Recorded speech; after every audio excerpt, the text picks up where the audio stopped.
So welcome to part 4 of my 4x4 Rubik's Cube tutorials. At this point we should have one side completely solved and we should have the top and middle layers completely solved for the cube as well. And in this video I'm going to go over how to get this cross or all the edge pieces for this yellow side of the cube. And before I teach you how to do this, I'm going to go back to the same exact point for this 3x3 cube. And notice how we have one side completely solved, we have the top and middle layer completely solved, and we are going to solve the edge pieces for the yellow side of the cube. And there's 4 possible scenarios for this 3x3 cube that could happen at this point. Okay, you could have 0 edge pieces to start off. Okay, notice how we have 0 yellow edge pieces on the yellow side of the cube. Or you could also have 2 yellow edge pieces that form this L shape like so. Notice how we have 2 yellow edge pieces that form this L shape like so. It's also possible that we could have 2 yellow edge pieces that form this horizontal line or vertical line, doesn't matter, like so.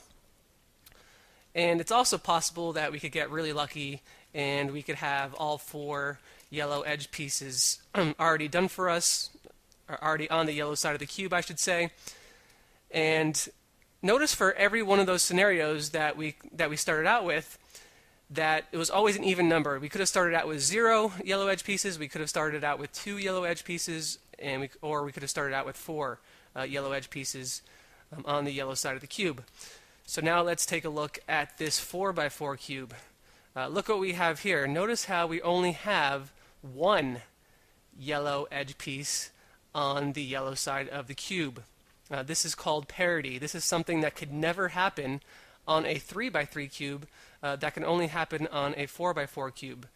So if you only have 1 yellow edge piece or 3, an odd number, 1 or 3 yellow edge pieces, that means that you have edge parity, and you need to fix that in order to solve the cube.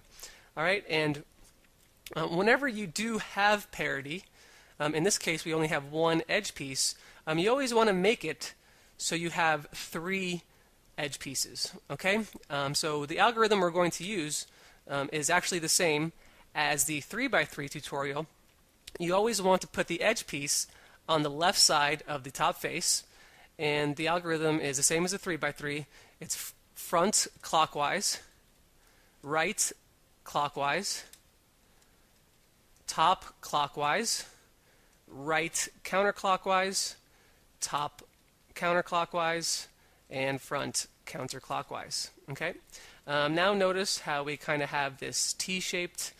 We have 3 edge pieces. We still have our parity.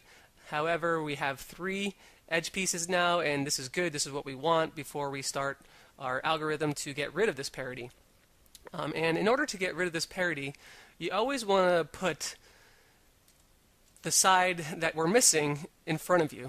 All right, and this algorithm which we're about to perform is actually going to flip this last yellow edge piece, and we will have all 4 edges on the yellow side of the cube, and our cross will be complete. So this algorithm which I'm about to teach you is extremely long, so I suggest that you get out a piece of paper and pencil, maybe pause this video during the algorithm and write this down because it's extremely long and it's kind of hard to memorize. And the algorithm goes like this. You want to move the right outer and inner layer 180 degrees. You want to move the back side 180 degrees. You want to twist the upside 180 degrees. You want to move the left outer and inner layer clockwise. You want to twist the upside 180 degrees. The right outer and inner layer counterclockwise. The upside 180 degrees. Right outer and inner layer clockwise, the upside 180 degrees, the front side 180 degrees, the right outer and inner layer clockwise, the front side 180 degrees, the left outer and inner layer counterclockwise, the back side 180 degrees, and the right outer and inner layer 180 degrees. And now we have gotten rid of our edge parity. Notice how we have completed our cross now. We have 4 edge pieces, and at this point we can solve it the same way, or solve it the same way as the 3x3 cube. What we need to do is we need to correctly position our edge pieces. Okay, so let's match up this blue edge piece with the blue center, and notice how the green is matched as well. What we want to do is we want to match only one side of the cube. All right, so I'm going to place this blue side in front, and I'm going to perform the algorithm that we did in the 3x3 tutorial. It's right clockwise, up clockwise, right counterclockwise, up clockwise, right clockwise, up 180 degrees, right counterclockwise. Okay, so now at this point, notice how we have 2 sides that are correctly matched. We have the red matched with the red, and we have the blue matched with the blue. But like I said before, we only want one that's correctly matched. Okay, so I'm going to twist this so that only one of them is correctly matched.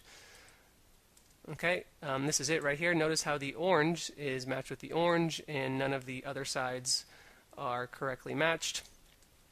And we're going to keep this orange side in the front, and we're going to perform the same algorithm. Right clockwise, up clockwise, right counterclockwise, up clockwise, right clockwise, up 180 degrees, right counterclockwise. All right. Notice how we still have only the orange that is matched correctly, and so that means we need to perform that same algorithm one more time. Right clockwise, up clockwise, right counterclockwise, up clockwise, right clockwise, up 180 degrees, and right counterclockwise. Basically what that algorithm does is it just rotates all 3 of these edge pieces right here, and we should have rotated them correctly. Notice how the blue is matched with the blue, the red's matched with the red, the green is matched with the green, and the orange is matched with the orange. So now all of our edge pieces are correctly solved, and in my next video I am going to teach you how to solve the remaining corner pieces of this 4x4 cube. Unfortunately, the corner pieces also have parity, so you cannot solve these the same exact way as the 3x3 cube all the time. Sometimes you can, but if there's parity, you do need to memorize more of these horrendous long algorithms. So I hope you're enjoying these tutorials, and until my next video, I will see you later.